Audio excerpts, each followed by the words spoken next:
That's great. Hey, Andy. Hey, Jed, how are you? Doing great, doing great. Hello, Mackie. Terrific to have you with Hello. us. Nice to be here. Mackie, welcome. Macke Thank you. Raymond at WonkyFolk. If you want to know why two guys are actually in collared shirts other than hoodies, it must be because Macke Raymond is here and is already shaping us up. She did inspire us to clean ourselves up a little bit. It's great to have you. Mackie, why don't you quickly introduce yourself and then we'll get into this. We've been trying to do this for a while. You're busy, and so it's fantastic that it came together, and we're excited to have you. Well, thanks for having me. I'm Macke Raymond, and I've been at Stanford University for a couple of decades. My passion in life is to study ways that we can improve outcomes for kids attending U.S. K-12 public schools so that they have better life outcomes. And I've been hanging around with these guys for about as long as I've been doing the work, and never find a reason to be recoiled.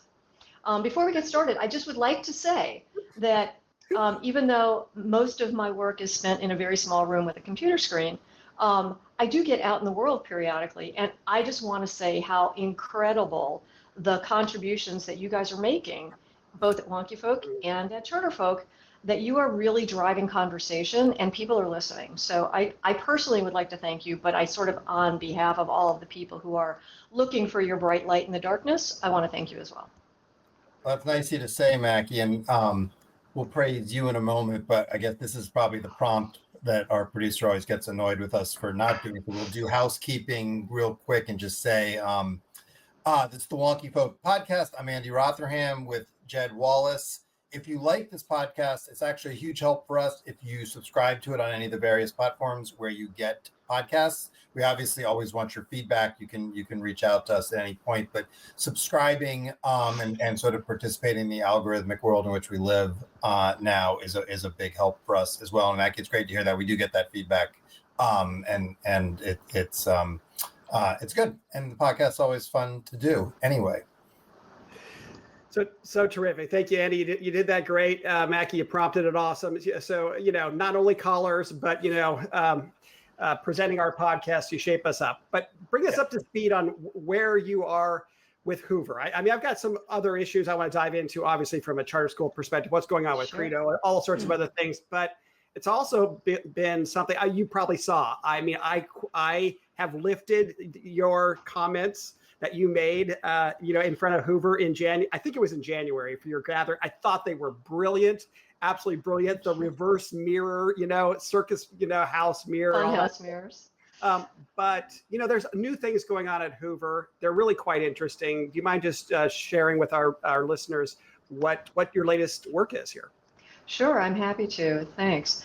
So for the last several years, we've been taking the question, what do we do to fix K-12 education, very seriously.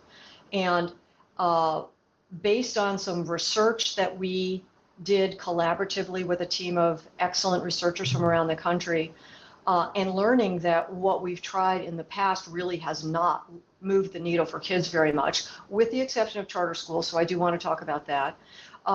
The we came to was there are institutional barriers in the system itself that are really dragging down the nation.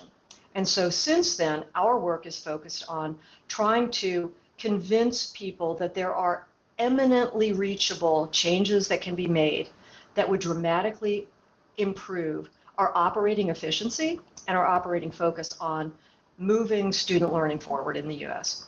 So I'm out in the world trying to tell people that the change is appropriate and necessary and doable. And I'm happy to say we are actually having really interesting conversations around that. So when you're talking about like institutional evolution or whatever it may be, first of all, can you just talk about what the work products are? Are there specific research projects you're working on, publications? Are there conferences that you are holding where you're sharing ideas? And then if you could just give us a little bit more about institutional. I mean, I go to governance because I just feel like governance is such a big problem, but it could very well be that governance and institutional are not a perfect overlap there. Can you give a little more detail in these areas? What Jed's asking, but he's scared to ask, is how did you get Andrew Luck to do an education report, and can Jed meet him? Well, I think that's a sidebar for later. Um, the answer is yes. I think I can facilitate that. But there was a year-long task force known as the Education Futures Council, and Andrew Luck was one of the members. We also had many other luminaries, and it produced a report called "Ours to Solve Once and for All," and it calls for what we call a new operating system in K-12 education. So this is not only the governance function, but it's also the administrative function. And the basics here are that we have created a system over time, or allowed it to be created, that is completely locked down on preserving a status quo that didn't fit in the first place and certainly doesn't fit now. And unless we get out of our own way in the way that we organize and deliver K-12 education, we're not going to see the needle move. So there are work products. The Hoover website has the Education Futures Council report. We are in the process of expanding some of that work. We have a task force now that we're just launching to redefine what it means to have the profession of educator and what expectations and rewards and opportunities that should entail. We have another exercise where we're looking at the regulatory environment and what happens with education codes that creates this incredible pressure down to schools and classrooms that doesn't give them any discretion to move, and what you can do about that. And we have other projects around accountability and student performance measures, and what kinds of outcomes do we care about, and how do we drive that conversation so that everybody is focused on the right things. What's the reception been? I mean, I've seen you do some presentations and some other task force members in various settings, but how has the reception been? Because I think it's a powerful indictment. I think, and we could talk about some aspects of it, but often these things come along and everybody's like, yeah, but everybody then gets back to whatever their micro thing is. So they go back to arguing about SEL or whether funding matters and how, or whatever their thing, tests, whatever their thing happens to be. So how's the reception been, and sort of where are you actually seeing sort of leverage? Great. Well, I think initially when we put the initial proposal out, people were just, unable to grab onto it. And that was a lesson for us. We had to learn how to explain this in different ways. The way that we explain this now is that for most folks who are in the business of doing education, whether they're actual educators or in the K-12 system, or whether they're in advocacy organizations, or whether they're researchers, that if we got the recommendations that we are interested in put into action, that what they do gets a whole lot easier. That what we're doing here is we're actually trying to remove the barriers to innovation.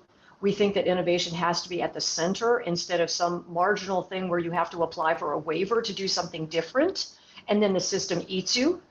So instead of that, we're trying to create a more flexible, adaptive system that actually values what happens in classrooms, and that adaptation becomes the focus of support for the rest of the system. When we were able to turn it into those terms, people started getting interested. And I do have to say, the advocacy community has been incredibly supportive. The researcher community is like, where can I get the data so that I can study this? So they haven't changed their interests, and they're more than happy to have somebody else do the heavy lifting. But I think in the K-12 educator space, people are still trying to say, not clear how everybody else should change so that I get what I want, as opposed to let me own the fact that I have to be part of the solution. So that's the nut that we're still trying to work on. So in your ideal world, would this turn into an almost something of an agenda that or at least some principles that pieces of which could be taken by advocacy teams, and we could try to actually drive a change in California education code? We could try and change something in Virginia. What's the tangible work product and advocacy impact?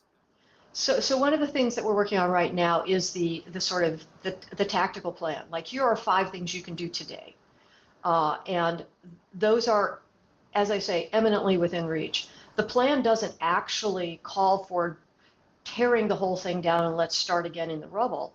what we're suggesting is that there are practices that have been proven to be successful, charter schools being one of them, that actually suggest to us that there are policy choices that can dramatically alter the way in which we do education. And so essentially what we're calling for is a new federalism, that the relationship between the federal government, the state government, the local education agencies, and the schools themselves is not constructive at this point. And if we reorganize that into a different policy framework, we're going to get a whole lot more of the dynamism that we know we need in order to repair the damage that we've seen over the last 12, 15 years. And I want to hear you riff on, like, so we essentially, you're coming at this, you've got these practice reforms, and we need, and those are what we need to leverage. Like, I was reading Diane Ravitch's new autobiography, and like the tale of charters that she tells is a little different than the one you just told or alluded to. And like, and hers, I don't think it holds up in empiricism. Anything, she's like living in amber in your first report that you all did out of CREDO, not sort of the trend of that data over a decade. And that raises the question of, to some extent, there's practice problems for sure. And I don't minimize that, and teachers face practice problems and systems do. But how much of this is simply also just like a large scale American political problem? I mean, like, we've known how to teach kids to read for a long time. We just chose not to for political reasons. The evidence on charter schools is relatively clear on average. Of course, everyone, varies, and there's an ecological fallacy there, but in general, like, there's a bunch of stuff that's kind of settled. The literature around teachers, even the literature around spending to a large extent, even though we fight about these things tooth and nail. So how much of this is like a practice problem and how much of it is a political problem? I especially now that you've been through this process with the Futures work, I would really value just hearing you riff on that.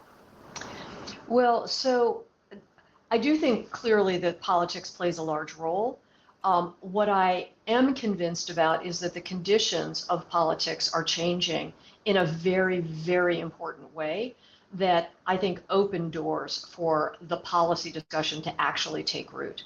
And so I also think that the interest politics that have controlled education are themselves waning in important ways in important places. So do I think that California is going to turn around tomorrow and adopt the Education Futures Council model? Absolutely not. I don't think the really heavily controlled, interest-controlled states are going to be the first to come along. But I do think that there is enough new awakening of how critical it is for us to get the problem solved, because we're looking at our future labor force, we're looking at our future citizenry, we're looking at our future national productivity, and therefore national security.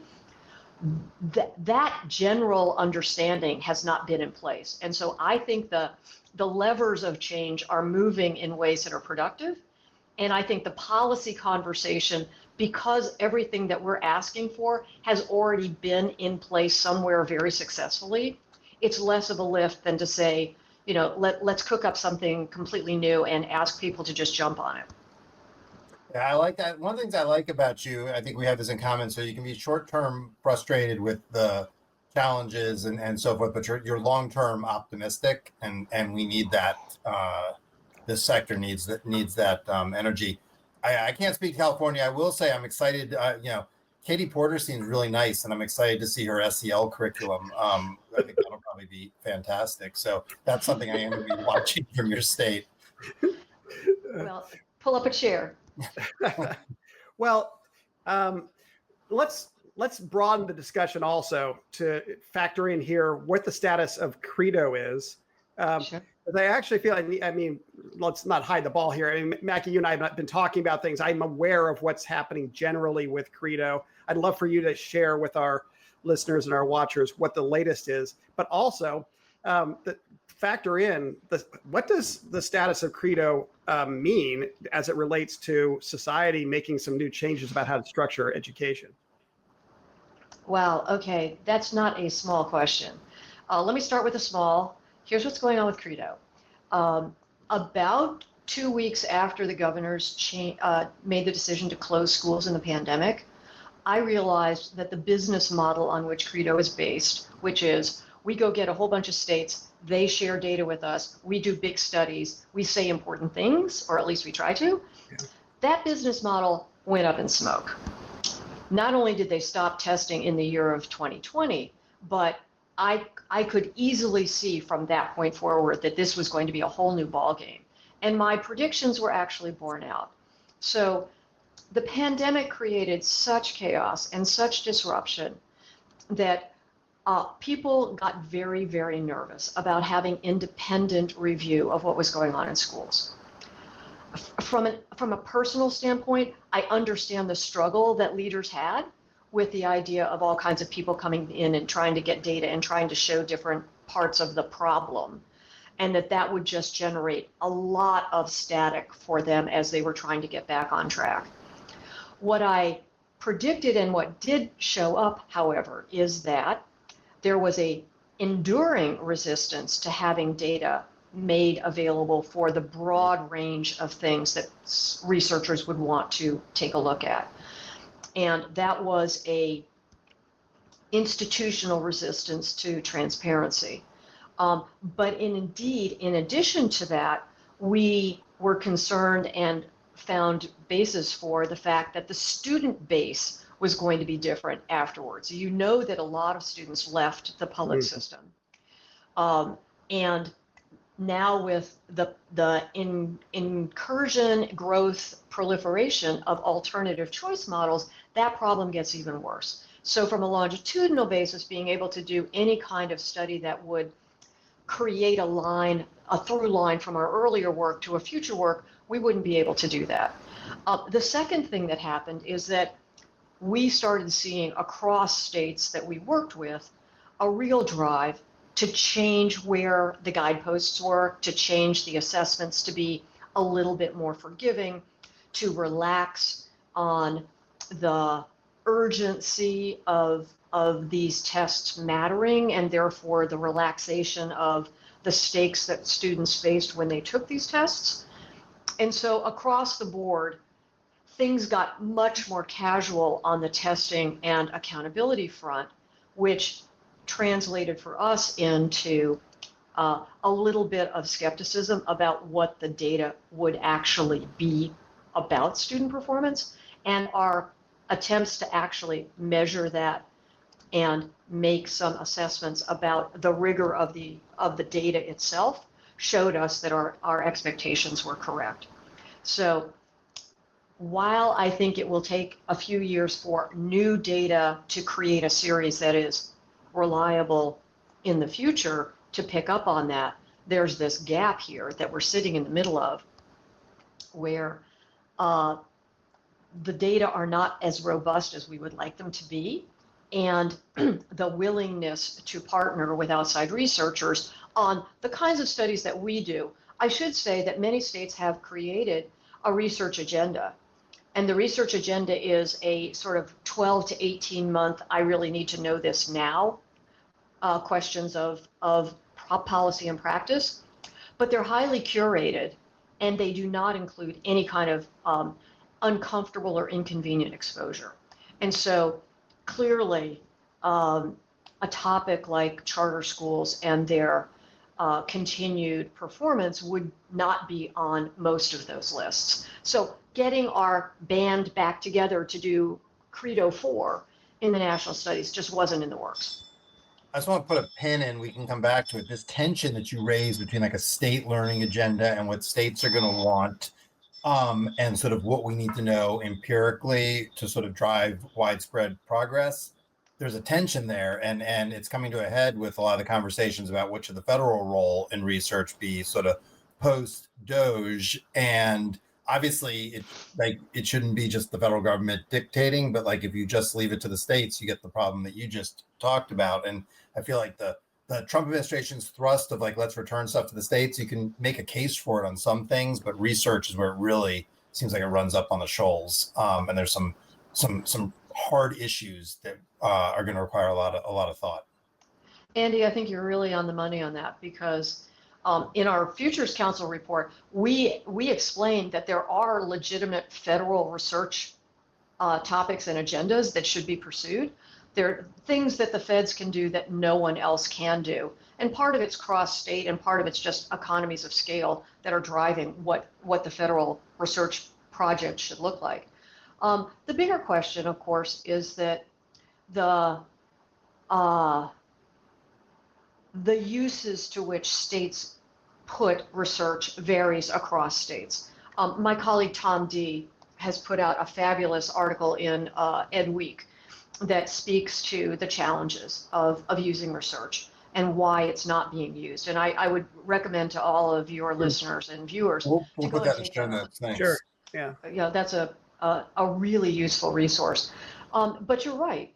I mean, some states are much more endowed with a learning orientation, that they themselves want to know what's going on, and they're not afraid to ask hard questions of themselves. And others move much more to the political end of that tension that you just mentioned. And every single thing that comes out about their operations triggers 60 requests from the legislature or for information, or a whole upsurge in community engagement that may not be as on short-term target for their own objectives as they would like it to be. Right. And so from an individual work maximizing standpoint, you can see the logic of it. It's messed up, but you can see the logic of it. So I do think that the federal agenda that you just mentioned is a really important vehicle for creating a longer term horizon at the state for their research functions. And I think the states themselves have to grow that if in fact they're going to be the primary and almost exclusive driver of education policy and education services, then they have to grow that function themselves, because the short-term myopic stuff that happens a lot just ends up with these incredible variants over time. It's much more spiky when you do it that way. So how much are you worried about data quality? Because like Jed and I have talked about like the pressure on measurement from a political standpoint in the moment we're in, but you're coming at it a little bit from a different place, which is just what is available to you to measure in any kind of a reliable way. So how do you see that? How do you see that going for your own work and more generally? Well, so there's three layers that I see on this. The first is, what do we choose to measure? And that's up for debate right now, because a lot of states are interested in adding on a lot of things that we do not know how to measure well. And there's a growing critique that the cognitive testing regimes that we've used since No Child Left Behind are themselves inadequate, biased, all kinds of things. My own testing of the data and relating it to other outcomes that we care about says that the tests that we have for what they test are fine. They're not biased. But the rest of the things that we now want to add on, we don't have good methodologies for how to measure those things. And so there's a learning level here in terms of what we want to measure.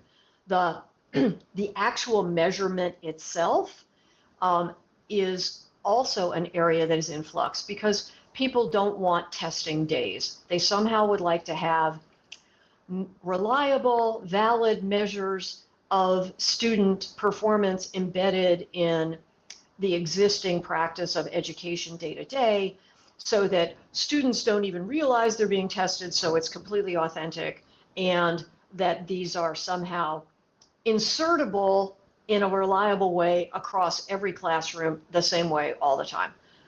Big lots of wish there. I think that ends up becoming much thinner over time, because a lot of that wish just can't happen. People want And then ponies too. Excuse me, what?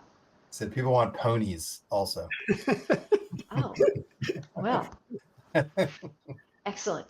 Yeah. Pink ones. Yeah. I like that. I do like the lighter touch, but it is really hard, and some of it ends up being a wish solution. And I mean, you and I have had this conversation over the years, like with assessment, like it's always, we're so ready to be held accountable, and it's going to be great just as soon as we get this next generation of assessment in place. Yeah, And that's then fluff. when the next generation comes, there's always something where it's like, Yeah.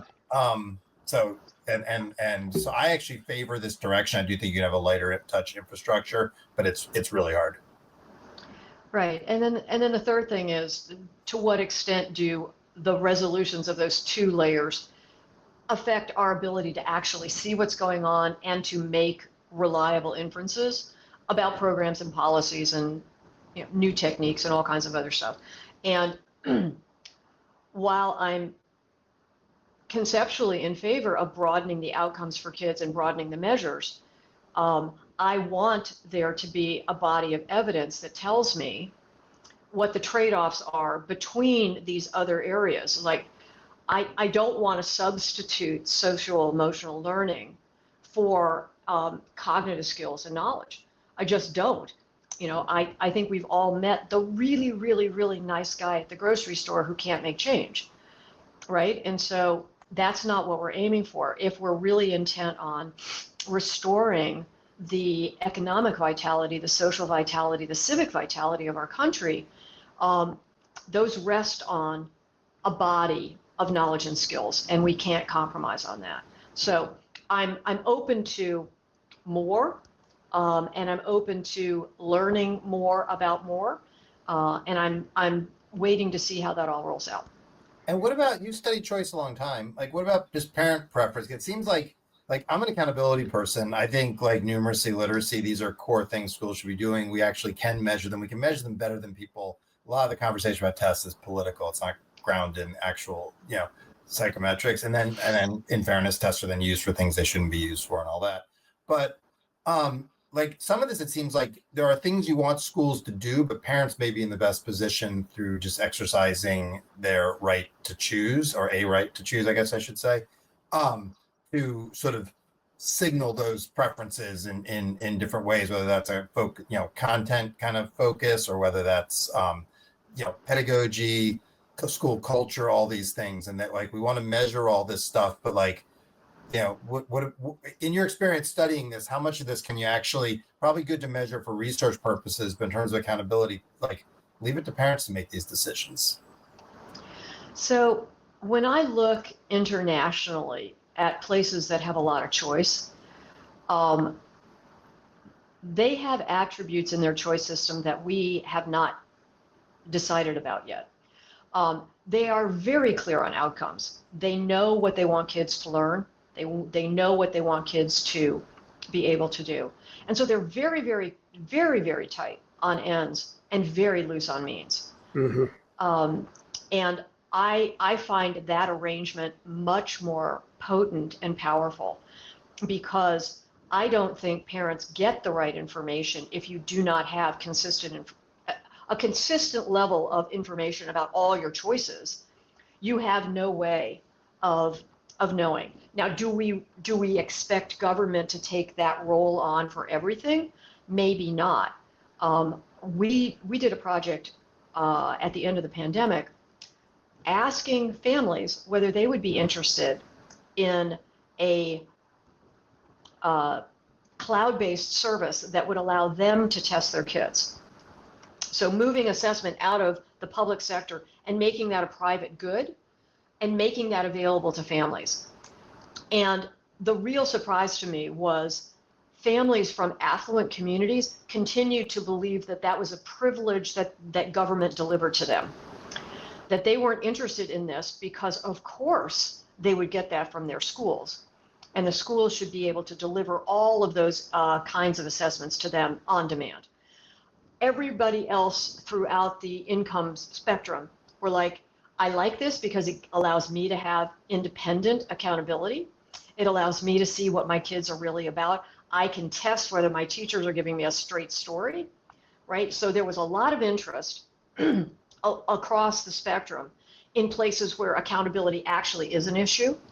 And so we do think that there are other models that are available that could be pursued. What's interesting is how people are filling the gap in terms of assessment. I've been reading some articles about the percentage of employers that are now using some kind of assessment test that was very similar to what assessment tests used to be within K-12, because they just can't get the data from any other source. So it'll be fascinating to see how the vacuum is being left. I'd love to shift to what you believe the decades long view of CREDO says about the charter school movement. But just this last question on just data generally. Mm-hmm. To what extent is this just a confluence of factors and it's just turned out this way, that we are essentially flying blind? That's not the language that you use. That's the crude language that I use.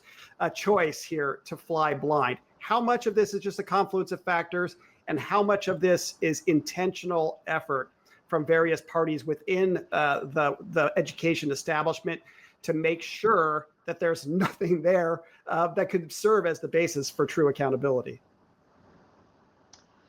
Can I say some of each? Whatever's accurate, of course. Yeah. Okay. So I think it's some of each. I think this bizarre coalition of the extreme right and the extreme left not wanting measurement, both of them are intentional for different reasons, and they create a confluence of a fairly large group that says we don't need this anymore. Thank you very much. I think it has to be short term. I do not believe over the next decade that government is going to be content with providing fiscal support without understanding what they get. That is not an inherently stable form of governance, and I don't believe that it will stay. What I think will happen is that we will get some group of folks willing to accept a lower government subsidy for a lack of transparency. They will buy their obfuscation on the basis of a lower subsidy. And that I find very troubling, because the consequences of that ought to include then you can't turn to government to solve your problem later on when you have created citizens who are incapable. So I want a larger arc of accountability. That you talked about employers doing the testing now. What happens when employers say, you know what, 50% of the people who are applying for jobs can't pass the test? Yeah. Right? We can't hire because we won't hire because we can't trust that. There's a whole conversation that has not happened yet on those terms. And let me just throw in my own opinion here. And Andy, before we shift to charters, I'll give you one last chance if you've got something else you want to have Macke chime in on. But when you're talking, Macke, about measuring across perhaps a wider range of indicators in the school, that I find that so sobering. And I just know that in my role as an advocate for charter schools, I've had various charter folk at different times say, we want multiple measures. It's not right to measure us on just a couple of things. And what you end up with is the gobbledygook in California right now, which is, 50 some indicators, but all of those indicators then become the basis for them to regulate us anew.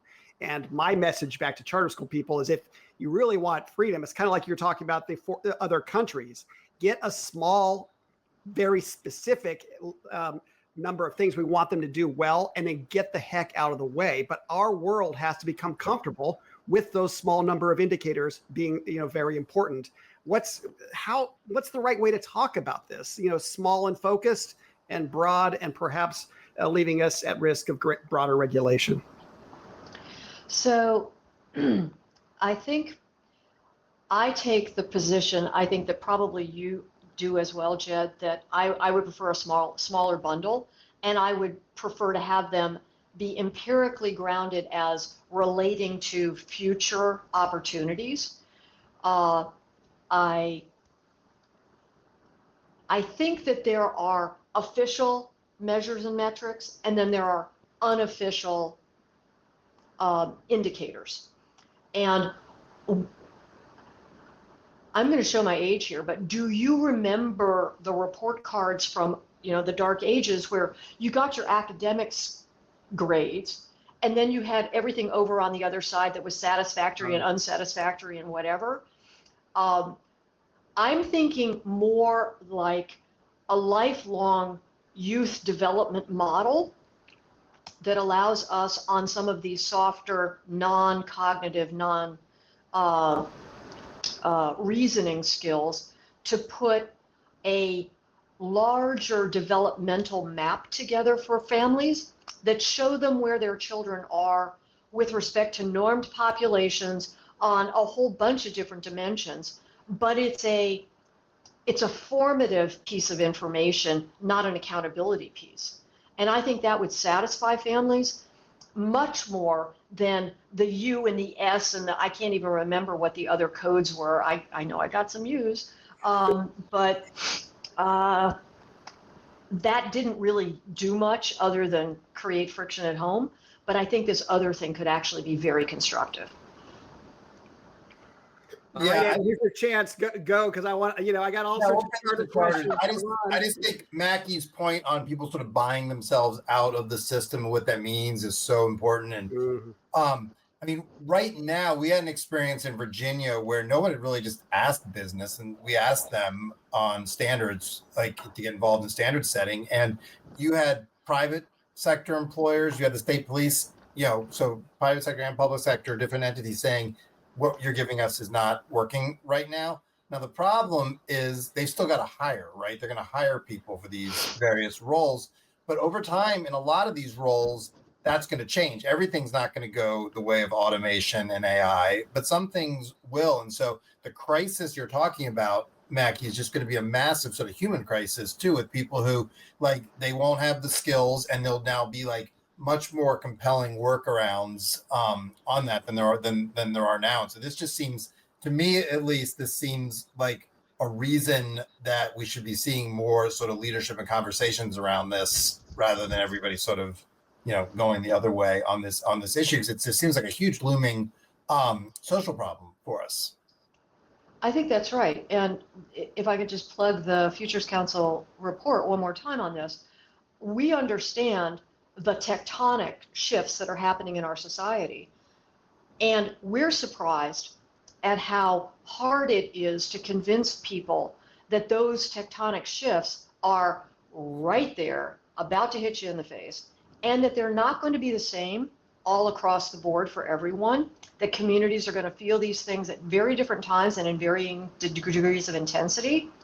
And so we talk about tectonics as a stack of changes that are pretty much unique to every community, and we need to have the conversations from community all the way up to make sure that people understand what they're facing and how important it is for their local solutions to accommodate that future reality.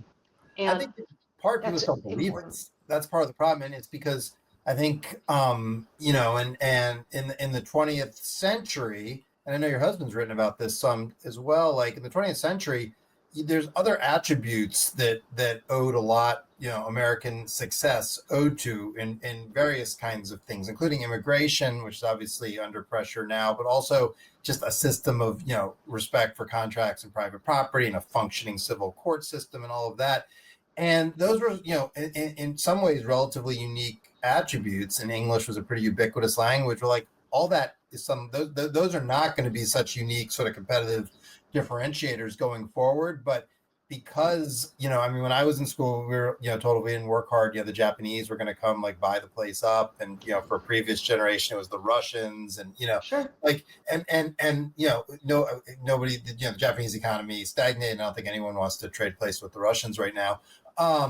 People are trying to put a discount rate on that, but it doesn't mean that this time there aren't some things that are sort of worth paying attention to. And automation, AI, and those kinds of changes seem like pretty pertinent ones. I mean, we're already seeing the effects of them to some extent. Yeah. So we are building in real time now something called tectonics.stanford.edu, where you can go into a website and drill down to a school district and see how these tectonic effects are actually sitting for individual communities.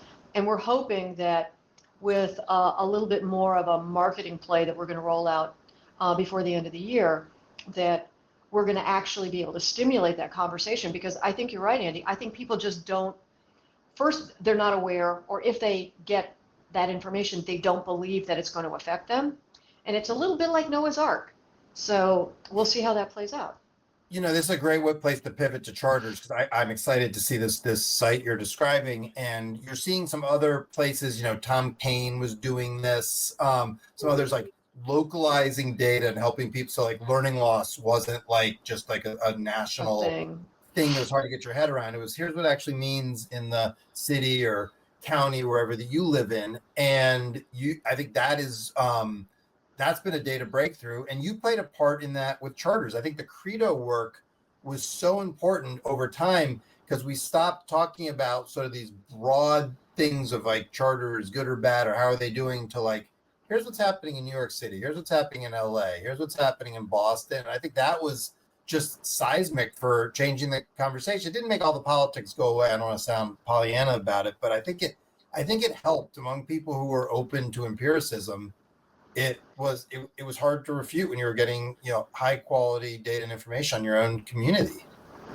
So Jed is actually in the best position to talk about what the impact of the information that CREDO produced had on the conversation, because you were sitting in those chairs. Yeah. Well, yes, but I don't want to get people distracted with my stuff, and there's but maybe I'll add something in here, but. You and I spoke in June of 2023, in those weeks immediately after the third national study was issued. You shared some really quite startling data points, and you gave your initial, reactions. Now it's 2 years later. These other changes have happened. Can you go back now and just, how would you describe the decades-long view that CREDO has offered, and what does it tell about the charter school world, and what should we be doing as it relates to whatever that story is you think is most pertinent? Okay, so perhaps for people who don't know, CREDO has produced 3 national studies. The first one was issued in 2009, the second in 2013, and the third in 2023. The resistance to sharing data explains the 10-year gap between the second and the third year. So there's a little sort of data point there for the data conversation that we had. Over that time, charter school performance went from being worse than district school performance in the first study to being better than district school performance in the third study. And the difference was really quite striking. It's about a month of extra learning per year in both reading and math, from the beginning scores to the last set of scores. That trajectory of improvement is unique across the United States. Many people are aware now of the conversation that is emerging about the decline in the NAEP scores, the National Assessment of Education Progress, that shows from 2013 till the most recent studies that performance has declined, even as much before the pandemic as the pandemic created, and then a continuing decline after the pandemic. And this is really troubling for all kinds of reasons, and is sparking the national conversation that we've just been talking about. Against that, you have this incredible counter story in the charter school world. And I've been wondering for more than a decade. So when the 2013 studies came out, I wondered why we were seeing what we were seeing. And I didn't know whether to trust it or not. I had to wait to the third study to know that we really did have a trend. But I've been asking myself, what's behind that? And the framework, the policy rules, the operating system by which charter schools are allowed to exist and educate are very different than what district schools face. And those characteristics, we call them, the shorthand for that is flexibility for accountability, actually tell a very different story about what we allow schools to do. And that flexibility piece means schools have discretion. They don't have to ask for permission to tinker with their model, to try to adapt. I've got students in my class that just aren't getting fractions. What do? I'm going to change my instructional focus. I'm going to change perhaps the curricular resources that I use. Charter schools can do that. They don't have to ask for permission.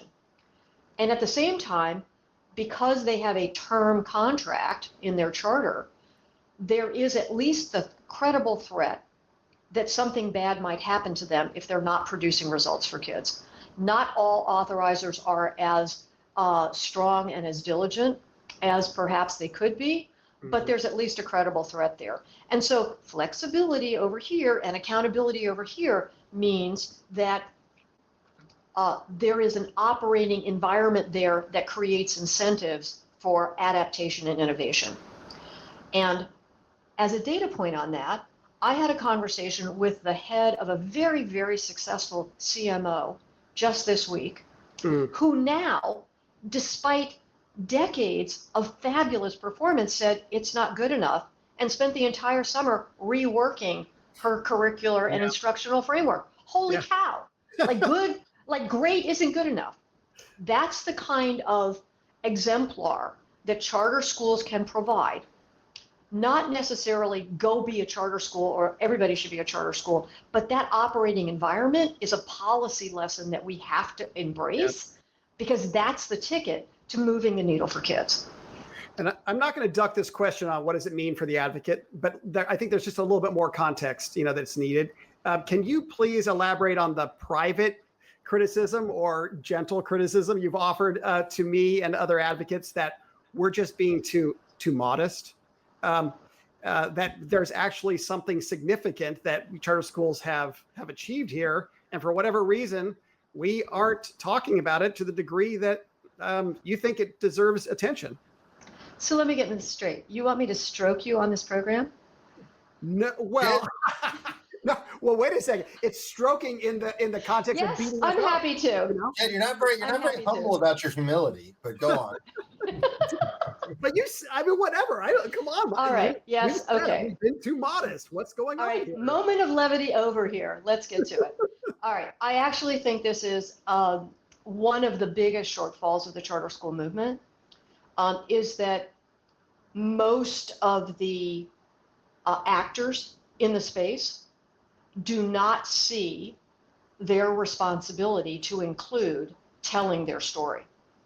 And I think that this is a tragedy that is rolling out. We can see this in various places where the opposition is extremely well organized, and the insistence by charter folk to not take up the banner and say, get out of my face, I absolutely have a better story to tell, move over, I'm going to speak, just is a wrong-headed decision that is as short-term as the states are about their little research agenda. This is short-term on the operating level of, I'm just an educator, I just want to go and teach.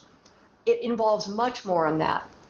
And the stakes are so much higher, not just for charter school students, but for all students, that lesson has to be brought forward. It has to have a degree of urgency and transparency that I just don't see. And so, yes, I have said that to you.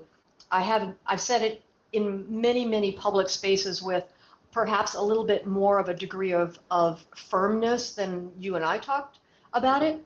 But I absolutely see this as a major shortfall. Let me tie two things together here, Maggie. That's a great push.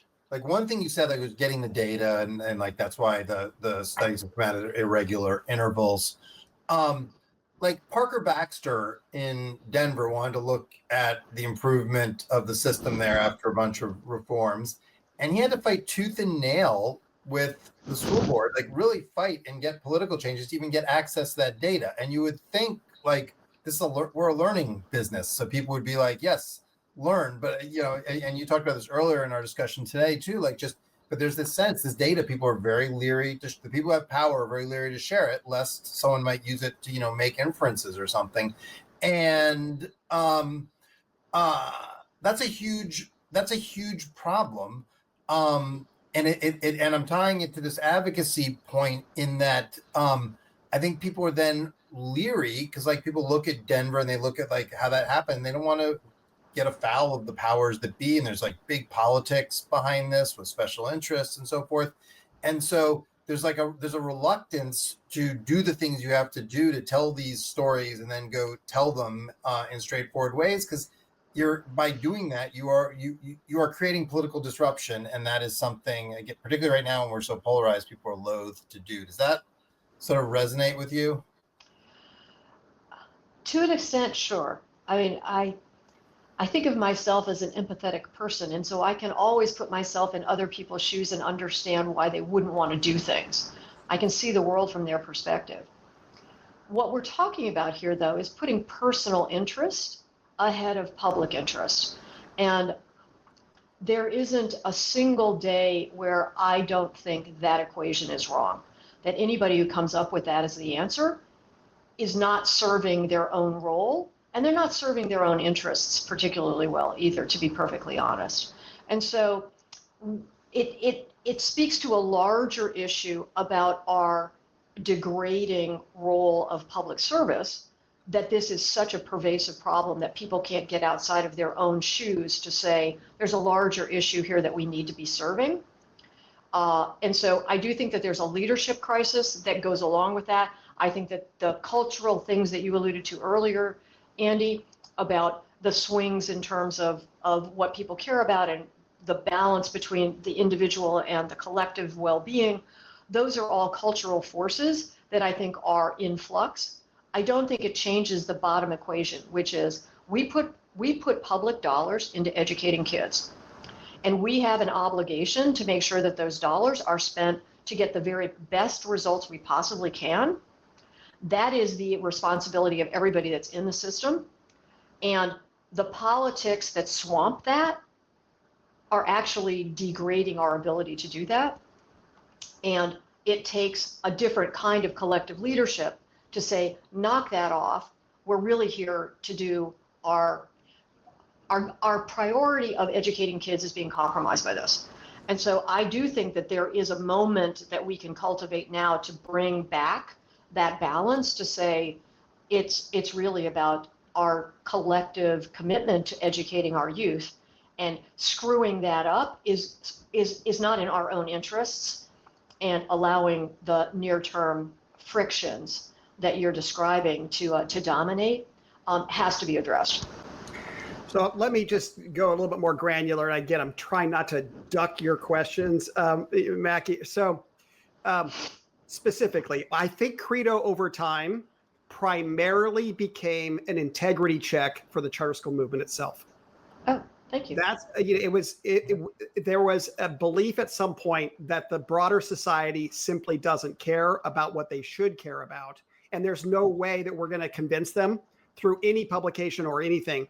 But we still care about this. We still care about this. We're not going to be able to maintain our funders. We're not going to be able to just keep energy behind this unless we know that the new schools that we're making are doing a better job than they would have been before.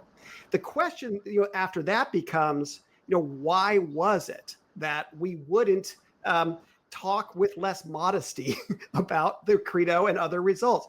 And I think it comes down to that gut reaction that charter folk have. They're here over and over again. Don't be us, them.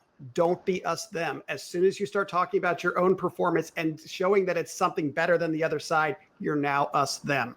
The other thing is we get polling data coming back from various sources saying the parents don't care about this. Policymakers don't care about whether or not your test scores are better. They care about other stuff.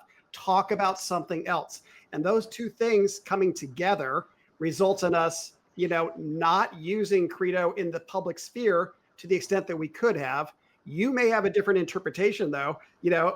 What's your sense on why or why not we may have used CREDO in the public sphere? Give me a second to gather my thoughts here. So I think the us-them dichotomy is a challenging one.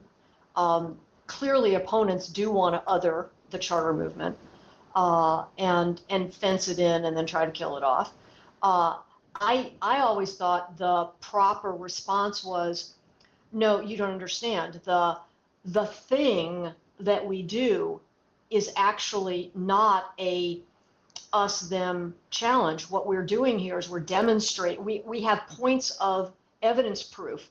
You're ignoring the evidence proof about how we educate, not the form of educating. That the lesson here is about the flexibility for accountability. That's the place where the opportunities for bridge building, that looking at high performing school districts, you're going to find that they're a lot more about the flexibility and accountability piece.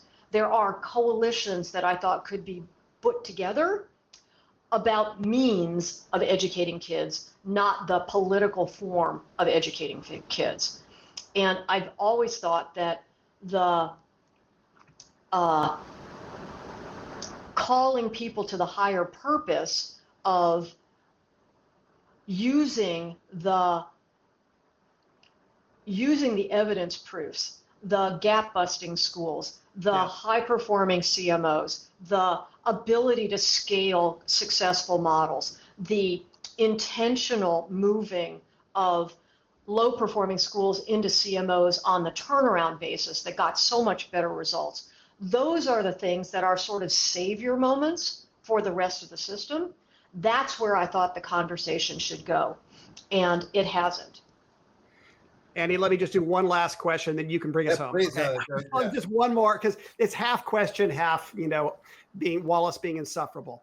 I think also we adjusted in a response mode to the way that the establishment, especially the teacher unions and the NEA, evolved in their understanding of CREDO and charter school performance. In the beginning, they saw a huge opportunity in 2009, and they just beat mercilessly on this. As you were talking, Andy, about Ravitch's book, she feels locked in that 2009 mindset.